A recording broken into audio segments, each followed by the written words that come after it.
Hey everyone, welcome to the Yzma English podcast. I'm really glad you're here today.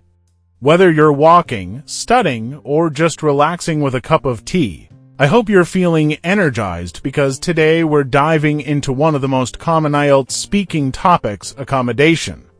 And don't worry, we're not just memorizing vocabulary.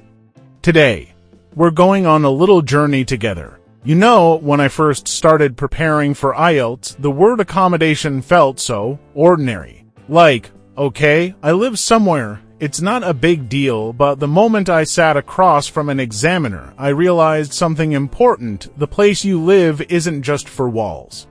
It could be a story, and stories are what make your speaking powerful and raise your score. So today, I want you to imagine your home not just as a physical space, but as a place full of memories, feelings, and details waiting to be expressed. And that's what makes your answer sound natural, fluent, and personal.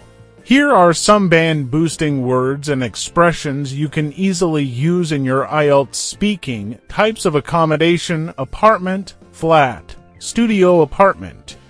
Shared accommodation: dormitory, dorm, newly built apartment. Detached house, semi-detached house, high-rise building. Suburban house, spacious, cozy, well-furnished, fully furnished. Off-road parking, newly renovated, airy bedrooms, cramped room. Fully equipped kitchen, open-plan living area.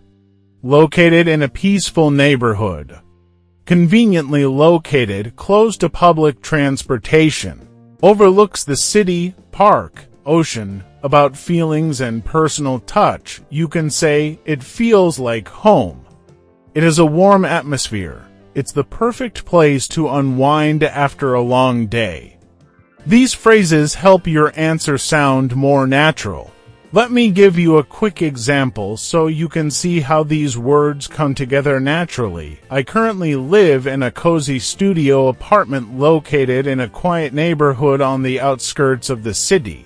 It's not very big, but it's well furnished and has everything I need, including a fully equipped kitchen and a small balcony that overlooks a beautiful public garden.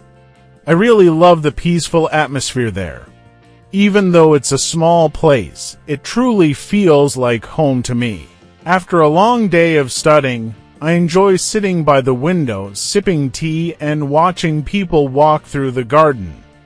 It's the perfect spot to relax and recharge, and I wouldn't trade it for a larger, more expensive apartment.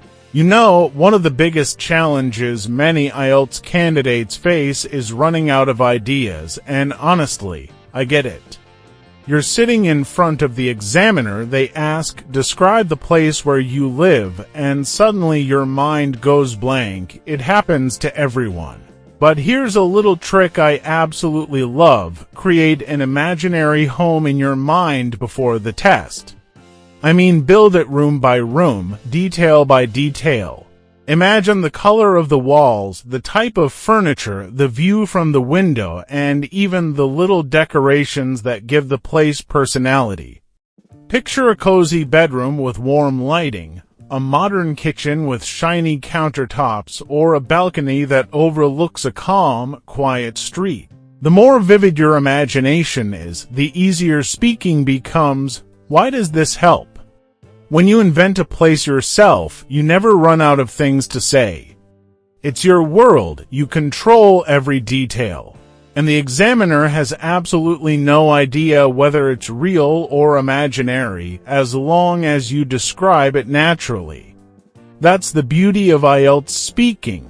You're judged on your language, not the truth of your story. So next time you practice, close your eyes for a moment. Create that perfect apartment or house in your mind. Walk through the hallway. Step into the living room, look outside the window. And then, when the examiner asks you about your accommodation, just describe what you see in your imagination. It makes your answers richer, more descriptive, and honestly, way more fun. Alright, that's it for today's episode. I hope this little journey helped you feel more confident about describing your accommodation in the IELTS speaking test. Remember, your home is a story and you're the storyteller. Thanks for tuning in, and as always, see you soon in the next episode.